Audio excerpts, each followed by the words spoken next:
샬롬. 눈에 보이는, 좀 멀지만 눈에 보이는 목표를 두고서 아주 빨리 달려가는 사람들은 우리가 굉장히 유능한 사람, 이렇게 얘기할 수 있습니다. 그렇지만 빨리는 가지 못하지만, 다른 사람과 비교해서 빨리는 가지 못하지만 한 걸음 한 걸음 묵묵히 가는 사람을 아마 우리는 성실한 사람, 이렇게 얘기할 수 있습니다.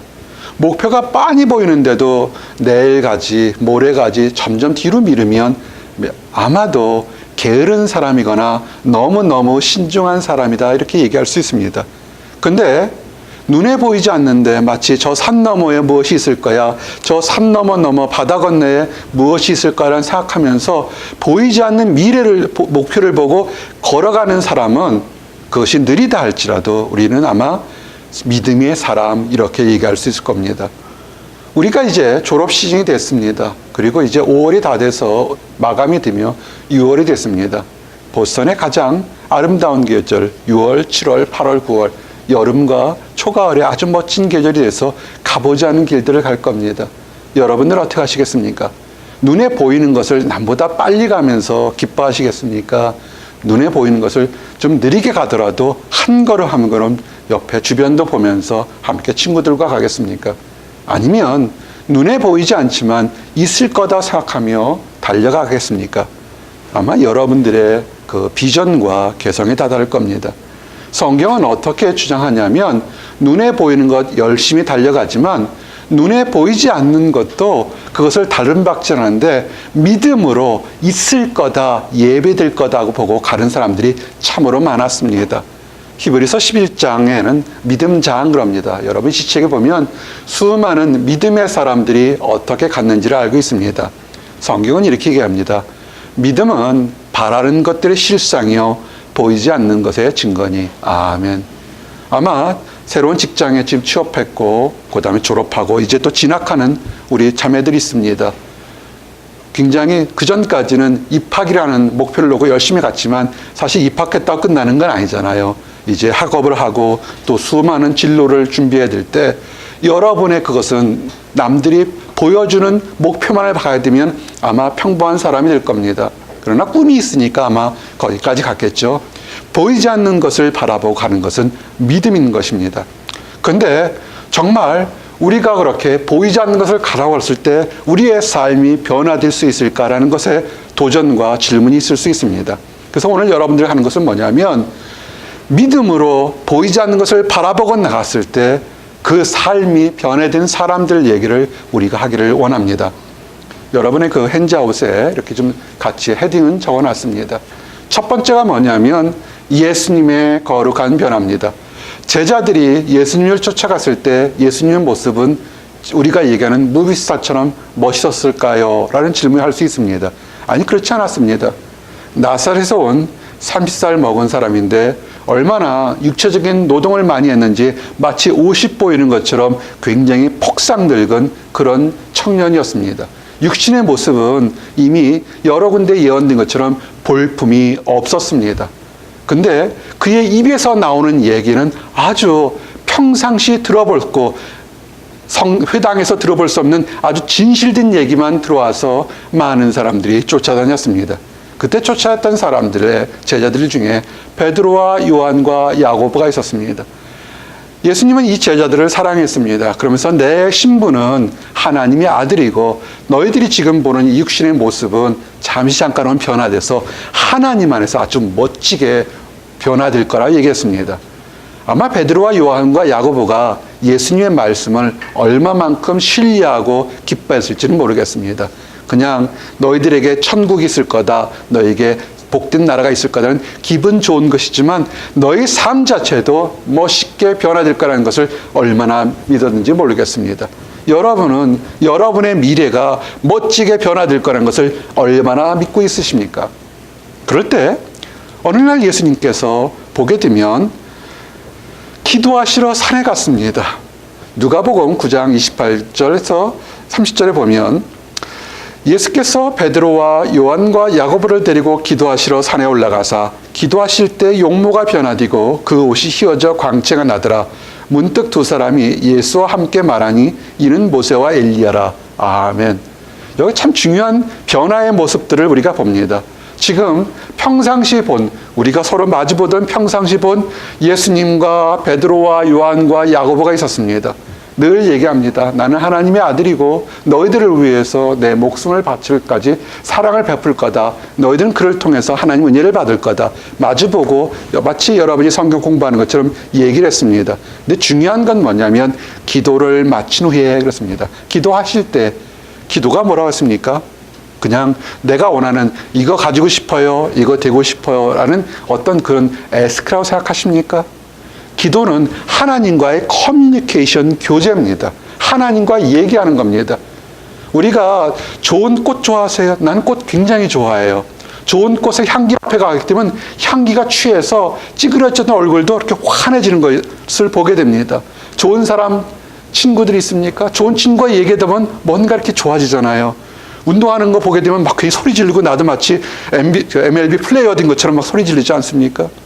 예수님께서 그 육신의 모습을 가지고 있다가 기도하시면서 원래의 모습이 드러나기 시작합니다. 왜? 하나님과 교제하지 않습니까? 기도하실 때 용모가 변화됐습니다. 얼마나 변화되냐면 입었던 옷, 그 낡은 옷까지 완전히 휘어져서 광채가 나면서 예수님과 함께 얘기하는 두 사람들을 베드로와 요한과 야고보가 바라보게 됩니다. 누굽니까? 모세와 엘리야입니다. 모세 2000년 전 사람이고 엘리야 1000년 전 사람입니다. 시공을 초월하며 멋진 모습으로 변화된다는 것입니다.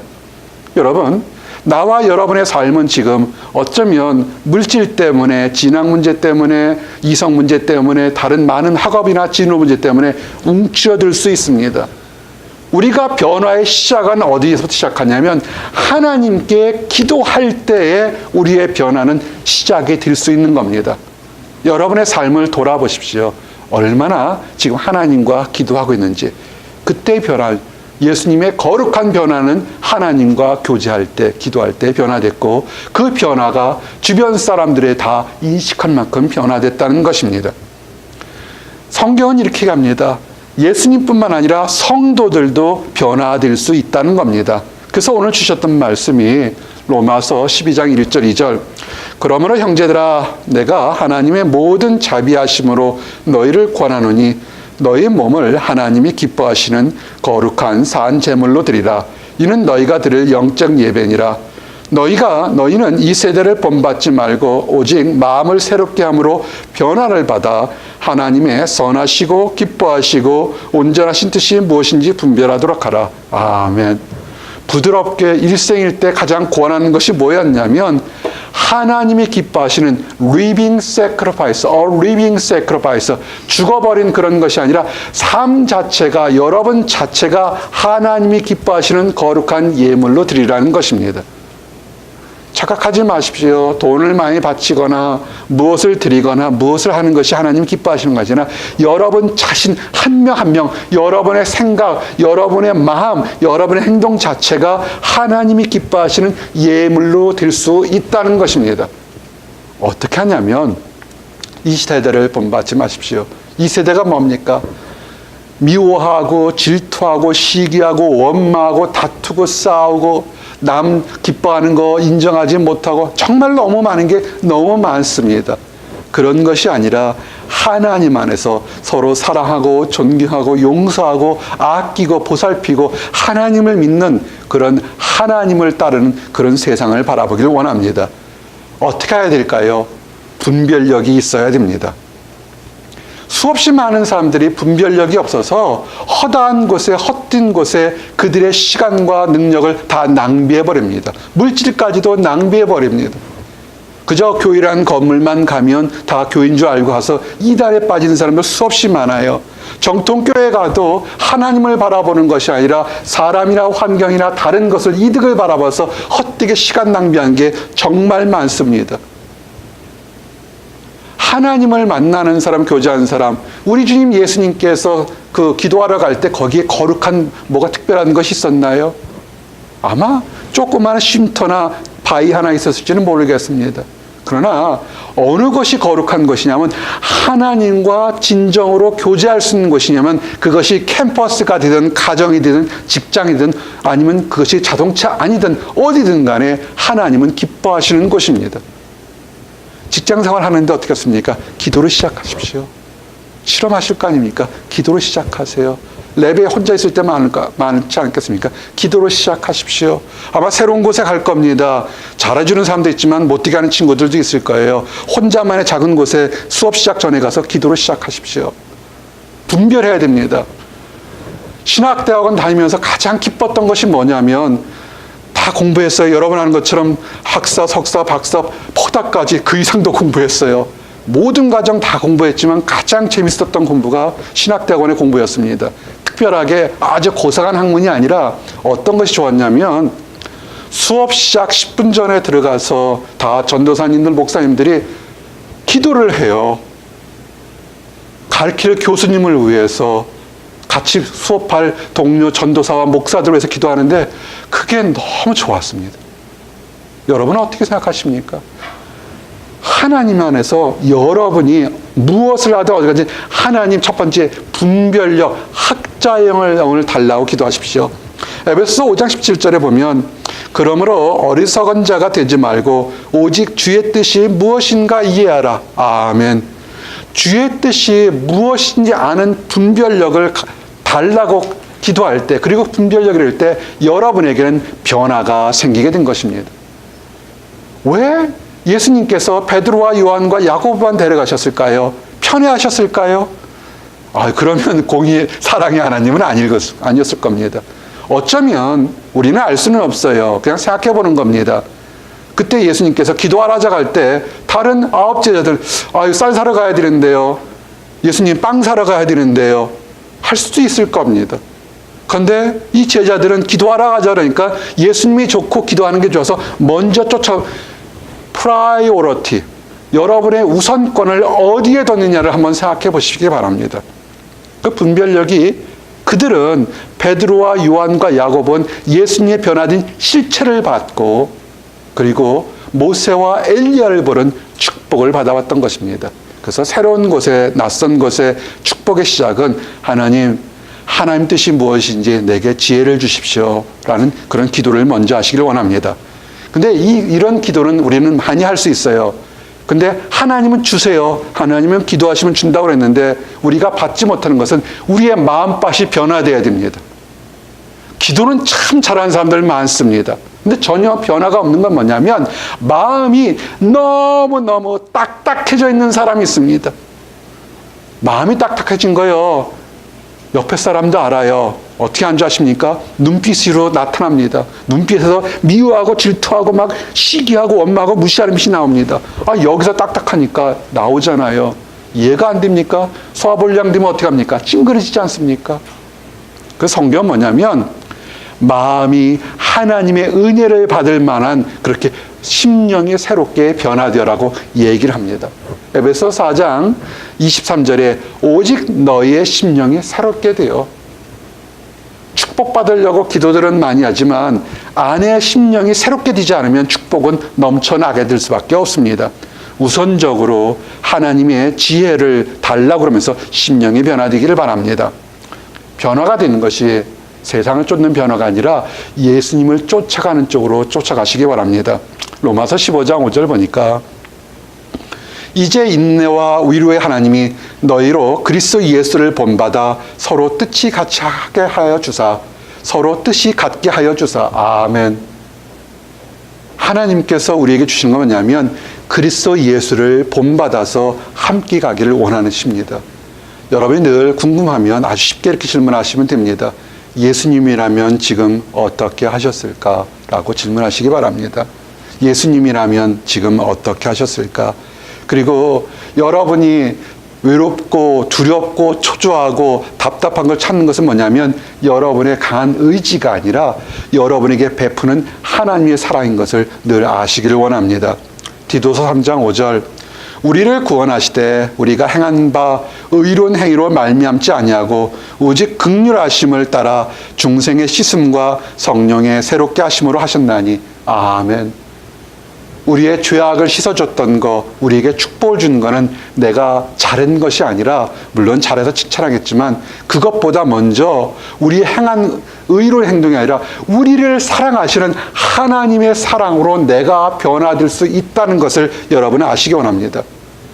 신앙생활 얼마 하지 않았는데요. 아예 상관없습니다. 내가 잘못한 것이 많은데요. 상관이 없습니다. 여러분을 사랑하시는 하나님 앞에 나와서 내가 변화되기를 원합니다 할 때 하나님은 완전 새로운 축복으로 변하게 됩니다. 이제 그래서 여러분들에게 새롭게 변화된 사람들을 이렇게 몇 명을 소개하면서 여러분도 지금보다 더 완전히 변화된 모습으로 살아가는 것을 할 수 있습니다. 아브라함에서 아브라함으로 변한 것입니다. 같은 사람입니다. 우리가 열방의 아버지하는 아브라함, 민족의 아버지, 그냥 작은 가정의 아버지 아브라함에서 아브라함으로 변했습니다. 언제 이 변했냐면 99세에 변했습니다. 창세기 17장 1절에서 5절 보니까 아브라함이 99세 때 여호와께서 아브라함에게 나타나서 그에게 이르시되 나는 전능한 하나님이라 너는 내 앞에서 행하여 완전하라. 내가 내 언약을 너와 나 사이에 두어 너를 크게 번성하게 하리라 하시니 아브라함이 엎드렸더니 하나님이 또 그에게 말씀하여 이르시되 보라 내 언약이 너와 함께 있으니 너는 여러 민족의 아버지가 될지라. 이제 후로는 내 이름을 아브라함이라 하지 아니하고 아브라함이라 하니니 이는 내가 너를 여러 민족의 아버지가 되게 함이니라. 아멘. 성경에 지식 있는 사람은 이 배경을 좀 압니다. 아브라함이 99세 때 자녀가 있었나요? 없었어요. 그런데 아브라함과 하나님 뭐냐면 지금 그 사이에 언약의 약속, 너를 크게 번성하려는 약속이 있을 때 아브라함이 고개를 팍 숙였다고요. 믿습니다. 하나님이 주시면 주실 줄 믿습니다. 고개를 숙였습니다. 그럴 때 하나님은 아브라함에게, 자녀가 없는 아브라함에게 이름을 바꿉니다. 이제 너를 아브라함, 민족의 아버지라고 이름을 크게 주면서 이름처럼 너를 크게 창대케 하리라 그런 겁니다. 나와 여러분에게도 동일하게 내가 너를 지켜주시겠고 보호하겠고 인도하겠다고 언약이 지금 우리 앞에 있습니다. 여러분은 어떻게 하십니까? 아브라함처럼 엎드리길 원합니다. 믿으시길 원합니다. 지금 내가 눈에 보이지 않는다고, 안 준다고 하나님이 나를 미워하는 것이 아니라 하나님은 분명히 약속을 주셨습니다. 그러면 엎드리십시오. 엎드렸을 때 이 아브라함은 자기가 구하지 않은 하나의 축복을 더 얻은 것이 뭡니까? 이름을 바꿨습니다. 아브라함이라고, 민족의 아버지라고, 열국의 아버지라고. 우리가 하나님의 약속에서 구부리고 나의 의지를 구부리고 나의 지식을 구부리며 하나님 약속대로 이루어질 줄 믿습니다 나갈 때 축복받은 것을 알기를 원합니다. 더 대표적인 사람은 야곱에서 이스라엘로 바뀐 것입니다. 야곱, 그 이름의 뜻은 뭡니까? 간사한 사람이라는 뜻입니다. 아니 세상에 어떤 아버지가 자식에게 이름을 간사한 사람이라 적겠습니까? 아마 그 삶이 굉장히 간사하고 자기 것만을 챙겼던 것 같습니다. 근데 이 야곱이 그 간사함 때문에 쌍둥이에 태어났지만 그 시간적으로 몇 분이나 됐을까요? 발을 잡고 태어났다고 했으니까 1분, 5분? 잘 모르겠어요. 하여튼 굉장히 몇 분밖에 차이 나지 않은 쌍둥이형 에서를 늘 질투했습니다. 내가 둘째로 태어났다는 것을. 그래서 쌍둥이형 에서를 질투해서 똑같이 사랑받는데도 어떻게 하면 장자가 되고 싶어서 한 번은 배고픈 에서에게 팥죽을 주려고 앞에 놓고서는 너의 장자권을 내게 팔아라. 팔아도 팔리지 않는 게 장자권이잖아요. 에서가 아무 생각 없이 팥죽 하나에 그럼 네가 형이다 하고서 팥죽 먹었어요. 그렇다고 형이 되나요? 에서는 힘이 세고도 형이죠. 두 번째는 아버지 이삭이 죽을 때가 됐다고 생각해서 이것도 문제예요. 죽지 않았어요. 그러고도 한참 오랫동안 살았습니다. 맛있는 거 먹고 싶다고 생각해서 맛있는 거 먹고 축복해 주겠다고 생각하니까 에서가 산에 가서, 들로 가서 짐승 잡으러 간 사이에 야곱이 속여서 그 어머니하고 속여가지고는 맛있는 걸 먹고 축복을 잔뜩 받았습니다. 요번에 에서가 진짜 화가 났어요. 죽이겠다고. 쌍둥이 동생 죽이겠다 그러니까 어머니 리브가가 어떻게 합니까? 한날에 동생이 죽는 거 못 본다. 잠시 동안 피해가라. 내 삼촌 집이 저 멀리 있지만 잠깐 갔다 몇 달 갔다 돌아오면 형 에서 풀릴 거고 아버지 이삭도 화가 풀릴 테니까 그때쯤 돌아오라 그래가지고 도망갑니다. 그래서 어머니 리브가도 이 야곱도 금방 돌아올 줄 알고 속된 말로 개나리 벗좀 하나 싸들고 금방 갔습니다. 근데 그렇게 됐나요? 자기 뜻대로 되지 않았습니다. 갔더니 자기보다 더 간사한 삼촌 라반을 만나서 아내를 얻기 위해서 7년 14년을 노예처럼 일을 했습니다. 그리고 자식을 낳고 이제는 장성해서 돌아올 때쯤 됐는데 여전히 에서는 잘 먹고 잘 살고 이 야곱을 두렵게 했습니다. 아내를 위해서, 사랑하는 아내를 얻기 위해서 7년을 7일처럼 일했는데 얍강가래 앞에서 이 야곱이 머뭇거립니다. 그래서 먼저 레아를 보내고 자기 사랑하는 라헬을 보내고 짐승을 다 보냈는데도 야곱은 못 떠나요. 얼마나 두려웠는지. 그 밤중에 한 천사를 만납니다. 나를 축복하십시오. 근데 축복을 안 해줘요. 축복 안 해주면 갈 수 없습니다. 밤새도록 천사와 싸웁니다. 그럴 때 이 천사가 야곱이 고집이 너무 심하다고 생각하니까 야곱의 환도포를 치면서 절름발이를 만들면서 네가 사람이 하나님과 싸워서 이겼다 얘기하면서 이제 너의 뜻대로 되리라. 그러면서 이름을 바꿔줍니다. 창세기 32장 27절 28절 보니까 이렇게 됩니다. 25절부터 자기가 야곱을 이기지 못함을 보고 그가 야곱의 허벅지 관절을 치매 야곱의 허벅지 관절이 그 사람과 씨름할 때 어긋나더라. 그가 이르되 날이 세려하니 나로 가게 하라. 야곱이 이르되 당신이 내게 축복하지 아니하면 가게 하지 아니하겠나이다. 그 사람이 그에게 이르되 네 이름이 무엇이냐? 그가 이르되 야곱이니이다. 그가 이르되 네 이름을 다시는 야곱이라 부르지 아니하니요 부를 것이 아니요 이스라엘이라 부를 것이니 이는 내가 하나님과 및 사람들과 겨루어 이겼음이라. 아멘. 이 이스라엘은 우리가 알고 있는 이스라엘입니다. 이스라엘 뜻은 하나님과 사람과 겨뤄서 이겼다는 뜻입니다. 얼마나 두렵고 초조하면 하나님 축복받지 않으면 건널 수 없는 하나님의 사자와 너무 간절히 싸웠기 때문에 그가 이제는 하나님의 사자와 싸워서 이겼다. 이스라엘의 이름을 받게 됩니다. 야곱은 어떻게 됐을까요? 아마 다리를 절게 됐을 겁니다. 평생 동안 어거벅지 관절을 쳤기 때문에. 근데 우리가 하나 알 수 있는 것은 간사한 사람에서 하나님과 싸워서 이긴 사람이라는 이름을 짓는 것처럼 우리의 삶 속에서 힘들고 어려울 때 야곱은 정말 초조했습니다. 형 에서가 와서 자기의 두 아내를 다 취하거나 죽이거나 자식들 다 죽일 수도 12자식을 주악일 수도 있다는 그 생각에 초조한 상태에서 그가 할 수 있는 것은 하나님께 매달릴 수밖에 없었던 것입니다. 여러분의 삶이 어떻습니까? 매달리십시오. 그래서 이스라엘이라는 이름을 여러분이 얻기를 원합니다. 하나님과 매달리기 원합니다. 또 한 사람이 있습니다. 시몬에서 게바로. 시몬의 이름은 그냥 자연인 이름입니다.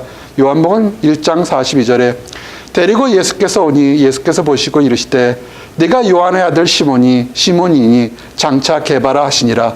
게바는 번역하면 베드로라. 아멘. 게바 베드로. 그냥 자연인 시몬에서 하나님을 일하는 작은 돌이 되는 베드로가 되는 것을 우리는 알게 됩니다. 베드로란 이름은 사실 예수님이 자기를 페트라, 반석이라 불렀습니다. 그래서 예수님께서 이제 너는 하나님을 일을 하는 초석이 될 거라는 이름으로 새롭게 이름을 바꿔준 것입니다.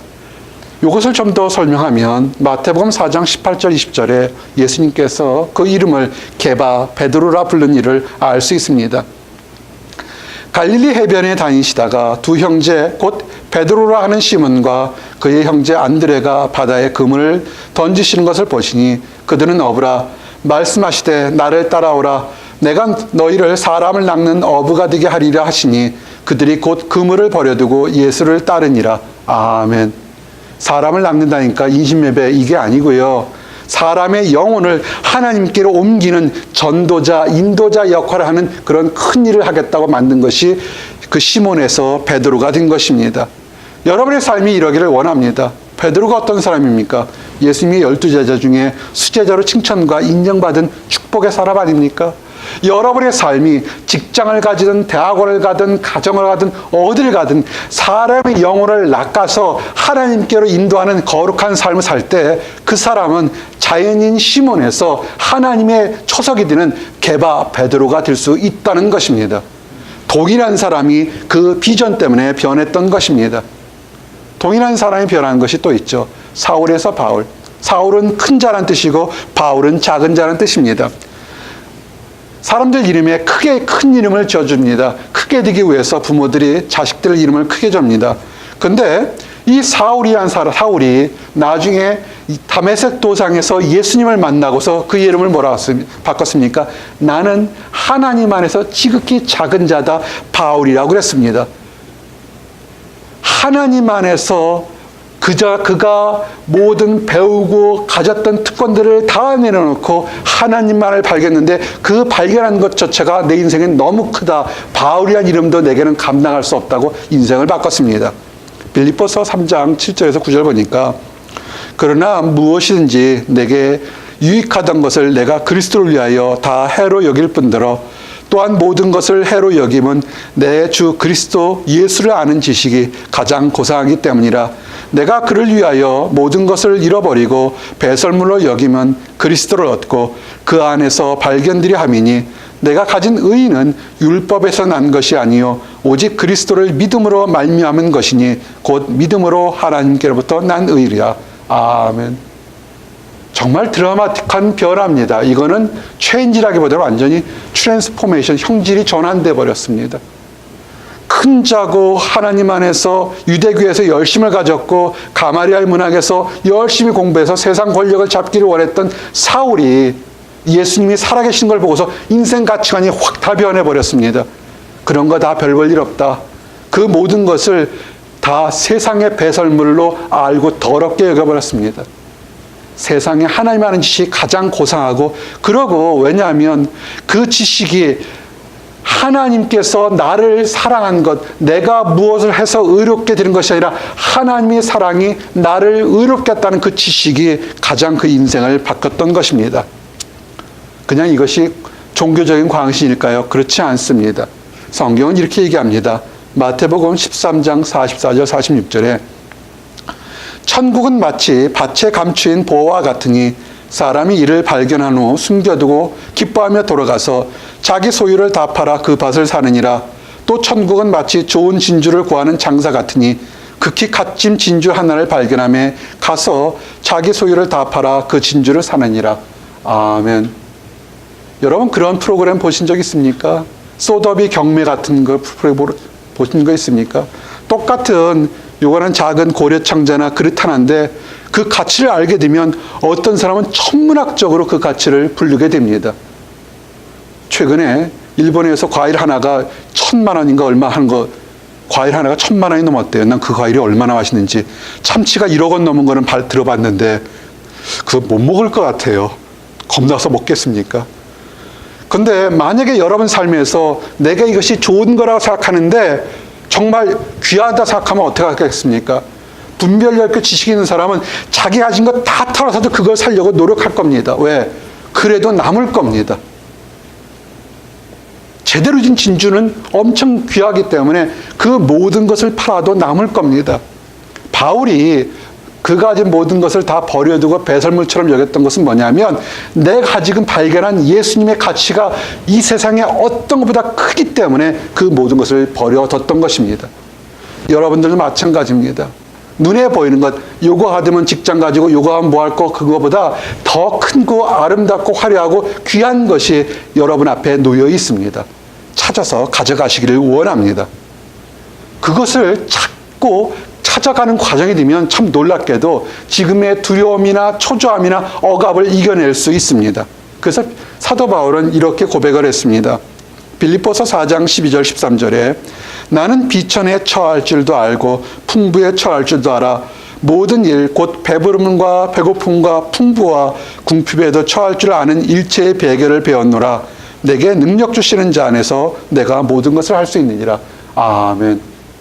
사도 바울이 하나님 안에 있으면, 내게 능력 주신 자 안에 있으면 내가 모든 것을 할 수 있다는 믿음의 확신과 경험과 체험이 있기 때문에 그는 자신 있게 풍부할 때도 비천할 때도 좋을 때도 위협받을 때도 나는 자족할 수 있다고 고백했던 것입니다.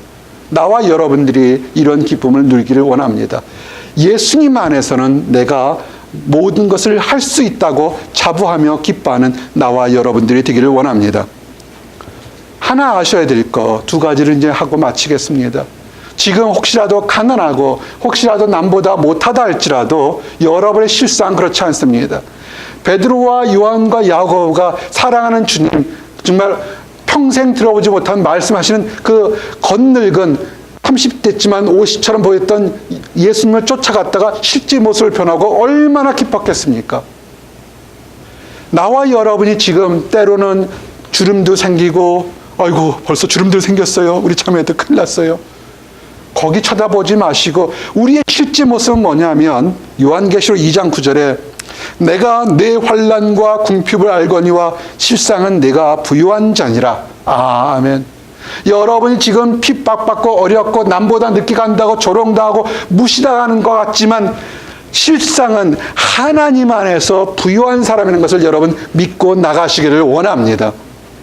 잠시 잠깐 후에 우리가 이 땅 살다가 잠시 잠깐 후에 우리의 모습이 예수님이 환하게 변하는 것처럼 우리는 새롭게 변화됩니다. 죽어서 썩어서 냄새나는 시체가 되는 것이 아니라 우리는 하나님 안에서 천사보다 멋진 모습으로 변화된다는 것이 성경의 마지막 약속인 것입니다.